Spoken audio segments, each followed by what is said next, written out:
Hello dear students. तो आज हम पढ़ेंगे पिक्रिक अम्ल, पिक्रिक एसिड, जिसको हम 2,4,6 ट्राई नाइट्रोफिनॉल भी कहते हैं।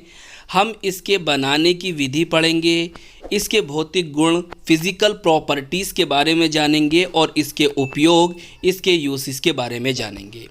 आइए फिर शुरू करते हैं आज की अपनी ये वीडियो। देखिए, सांद्र H2SO4 और H2SO4 को हम सल्फ्यूरिक अम्ल कहते हैं की उपस्थिति में सांद्र HNO3 और हम HNO3 को नाइट्रिक अम्ल कहते हैं के साथ क्रिया कराने पर फिनोल पिक्रिक अम्ल देता है। लेकिन फिनोल के ऑक्सीकरण ऑक्सीडेशन के कारण उत्पाद कम बनता है, अतः पिक्रिक अम्ल फिनोल के सीधे नाइट्रीकरण नाइट्रेशन द्वारा नहीं बनाते हैं। अब पहले यहाँ तक समझ लो, हमें क्या करना है, हमें सांद्र सल्फ्यूरिक अम्ल H2SO4 की उपस्थिति रखनी है और HNO3 नाइट्रिक अम्ल के साथ क्रिया कराएंगे, जिससे फिनोल हमें क्या देगा, पिक्रिक अम्ल दे देगा। क्लियर। लेकिन अब बात समझने वाली ये है, लेकिन फिनोल के ऑक्सीकरण ऑक्सीडेशन के कारण उत्पाद क्या होता है, कम बनता है। तो इसीलिए ये बात याद रखो कि अगर आप पिक्रिक अम्ल बनाना चाहते हो, पिक्रिक एसिड ऑब्टेन करना चाहते हो, तो फिनोल के सीधे नाइट्रीकरण सीधे नाइट्रेशन द्वारा नहीं बनाते। क्यों? अगर आप सीधे नाइट्रेशन द्वारा बनाओगे तो फिनोल का ऑक्सीकरण हो जाएगा, ऑक्सीडेशन हो जाएगा, जिससे आपको पिक्रिक अम्ल की अच्छी मात्रा प्राप्त नहीं होगी। इसीलिए पिक्रिक अम्ल को फिनोल के सीधे नाइट्रीकरण द्वारा नाइट्रेशन द्वारा नहीं बनाते हैं। अब देखिए, हमने आगे क्या लिखा है, फिनोल का पहले सल्फोनीकरण मतलब सल्फोनेशन करके उसके बाद नाइट्रीकरण नाइट्रेशन करके पिक्रिक अम्ल बनाते हैं। तो अब हमें ऑक्सीडेशन से बचना है ताकि हमारा प्रोडक्ट पिक्रिक एसिड अच्छी मात्रा में, अच्छे अमाउंट में हमें प्राप्त हो जाए। हमें कम अमाउंट में प्राप्त ना हो तो हम क्या करेंगे, हम पहले फिनोल का सल्फोनीकरण सल्फोनेशन करेंगे और उसके बाद हम फिनोल का नाइट्रीकरण नाइट्रेशन करेंगे और हमें प्राप्त हो जाएगा अच्छी अमाउंट में पिक्रिक अम्ल। तो सीधे नाइट्रीकरण नहीं करेंगे, हम पहले सल्फोनीकरण करेंगे और उसके बाद नाइट्रीकरण करेंगे, किसका, फिनोल का, और हमें प्राप्त हो जाएगा पिक्रिक अम्ल, जिसे हम 2,4,6 ट्राई नाइट्रोफिनॉल भी कहते हैं। तो बताइए, यहाँ तक आपकी समझ में आ गया बिल्कुल अच्छी तरह से। चलिए अब आप रिएक्शन देखिए, उसके बाद हम इसकी प्रॉपर्टीज देखेंगे और इसके यूसेस देखेंगे। देखिए, इस तरह से आप बेंजीन रिंग बनाएंगे और यहां पर लगा देंगे OH। इसे हम कहते हैं फिनोल, या हम इसे हाइड्रोक्सी बेंजीन भी कह सकते हैं, और हम इसे कार्बोलिक एसिड के नाम से भी जानते हैं, और हम इसे बेंजेनॉल भी कह सकते हैं। तो ये नेम आप याद रखो, ये फिनोल के नेम है। अब हम क्या करेंगे, देखिए, हम इसका करेंगे नाइट्रेशन।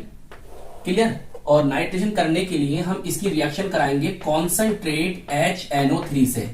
ये क्या होता है, नाइट्रिक अम्ल होता है। और इस रिएक्शन में जो इस रिएक्शन में हम प्रेजेंस रखेंगे, उपस्थिति रखेंगे, वो रखेंगे कॉन्सेंट्रेट H2SO4। इसे हम क्या कहते हैं, सल्फ्यूरिक अम्ल कहते हैं। यहां पर जो रिएक्शन आपको देखने के लिए मिलेगी, यहां पर आपको इलेक्ट्रोफिलिक सब्स्टिट्यूशन रिएक्शन देखने के लिए मिलेगी। देखिए, नाइट्रेशन में फैक्टर होता है, वो कौन होता है, nitronium ion.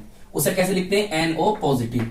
Clear. Nitronium ion जो होता है वो नाइट्रेशन का फैक्टर होता है। देखिए, OH ग्रुप जो है वो कैसा ग्रुप है, OH ग्रुप जो है एक न्यूक्लियोफाइल ग्रुप है, न्यूक्लियोफिलिक रिजेंट है। और OH ग्रुप के लग जाने से ऑर्थो और पैरा, ये ऑर्थो पोजीशन है और ये पैरा पोजीशन है, क्या हो जाएंगी, एक्टिव हो जाएंगी। मतलब ऑर्थो पोजीशन पर और पैरा पोजीशन पर इलेक्ट्रॉन डेंसिटी ज्यादा हो जाएगी, जिससे कोई भी इलेक्ट्रोफाइल या इलेक्ट्रोफिलिक रिजेंट ऑर्थो और पैरा पोजीशन पर जुड़ जाएगा। तो इस प्रकार जब आप नाइट्रेशन करोगे तो इसकी दोनों ऑर्थो पोजीशन, कौन सी, दोनों ऑर्थो पोजीशन पर और पैरा पोजीशन पर क्या आ जाएगा, NO2 ग्रुप आकर जुड़ जाएगा। देखिए, इस तरह से ये आ जाता है NO2 और यहां पर NO2 और यहां पर, इसे जो हम कहते हैं, इसे ही हम कहते हैं पिक्रिक एसिड। क्या कहते हैं, कॉमन नेम जो होता है पिक्रिक एसिड होता है, फेमस नेम, कॉमन नेम जो है इसका पिक्रिक एसिड है। और IUPAC नेम के लिए आप नंबरिंग कर लें 1 2 3 4 5 एंड 6। तो पोजीशन नंबर 2 4 और 6 पर कौन है? नाइट्रो ग्रुप है, तो हम इसे 2,4,6 ट्राई नाइट्रो फिनोल भी कह सकते हैं। तो IUPAC name 2,4,6 tri nitro phenol और कॉमन नेम क्या है इसका? पिक्रिक एसिड है। तो इस प्रकार से आपने क्या सीखा? आपने सीखा कि फिनोल का हम नाइट्रेशन कराएंगे, कॉन्सेंट्रेट HNO3 से रिएक्शन कराएंगे, कॉन्सेंट्रेट H2SO4 की प्रेजेंस होगी और आपको पिक्रिक एसिड प्राप्त हो जाएगा, 2,4,6 ट्राई नाइट्रोफिनोल ऑब्टेन हो जाएगी। मगर याद रखने वाली बात यह है कि फिनोल का इस प्रकार से जो आपने नाइट्रेशन करा है, मतलब सीधा नाइट्रेशन किया है, तो सीधे नाइट्रेशन से जो प्रोडक्ट बनेगा उसकी अमाउंट कम होगी, पुअर इल्ड होगा। क्या होगा? पुअर इल्ड होगा। मतलब पिक्रिक एसिड आपको अच्छी क्वांटिटी में, मोर क्वांटिटी में नहीं प्राप्त होगा, पुअर इल्ड होगी। पुअर इल्ड होगी मतलब कम मात्रा में आपको पिक्रिक एसिड प्राप्त होगा। ऐसा क्यों हुआ? क्योंकि सीधे नाइट्रेशन करने से फिनोल का ऑक्सीडेशन हो जाता है और जिससे हमें प्रोडक्ट की अच्छी अमाउंट प्राप्त नहीं होती। तो हमें प्रोडक्ट की अच्छी अमाउंट प्राप्त करने के लिए क्या करना होगा? तो हमें प्रोडक्ट की मतलब पिक्रिक एसिड की अच्छी अमाउंट प्राप्त करने के लिए पहले हमें फिनोल का सल्फोनेशन करना होगा और उसके बाद हमें करना होगा नाइट्रेशन, और जिससे हमें पिक्रिक एसिड अच्छी अमाउंट में प्राप्त हो जाएगा। इतनी बात समझ में आ जाती है? चलिए, तो पहले हम करते हैं फिनोल का क्या? सल्फोनेशन। तो हम फिनोल की रिएक्शन किससे करते हैं?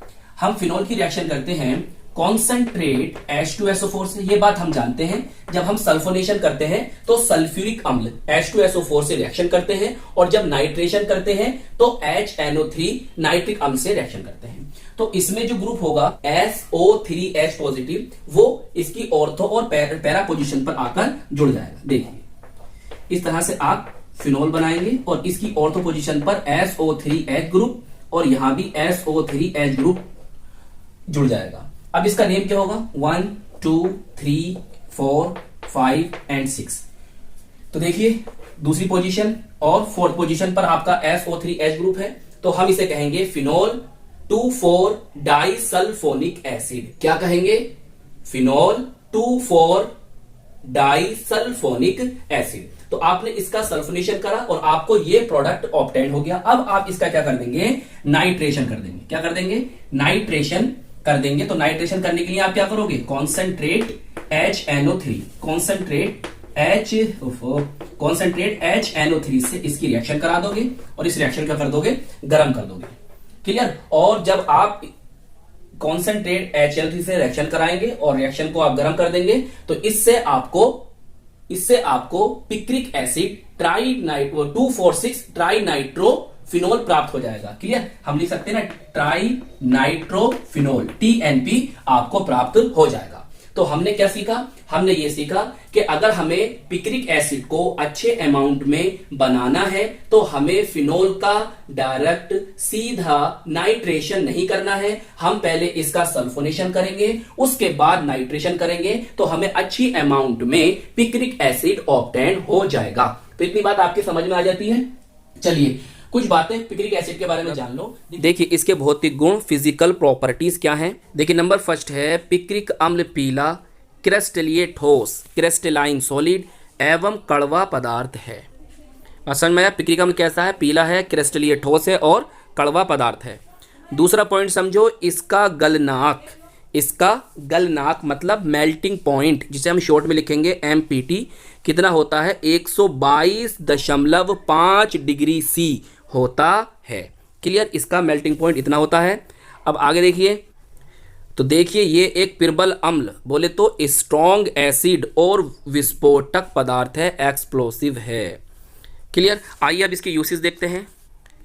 देखिए, फर्स्ट है इसका प्रयोग एक विस्फोटक के रूप में किया जाता है। नंबर 2 है औषधि के रूप में, एंटीसेप्टिक और बर्न ट्रीटमेंट्स में भी इसका प्रयोग किया जा सकता है।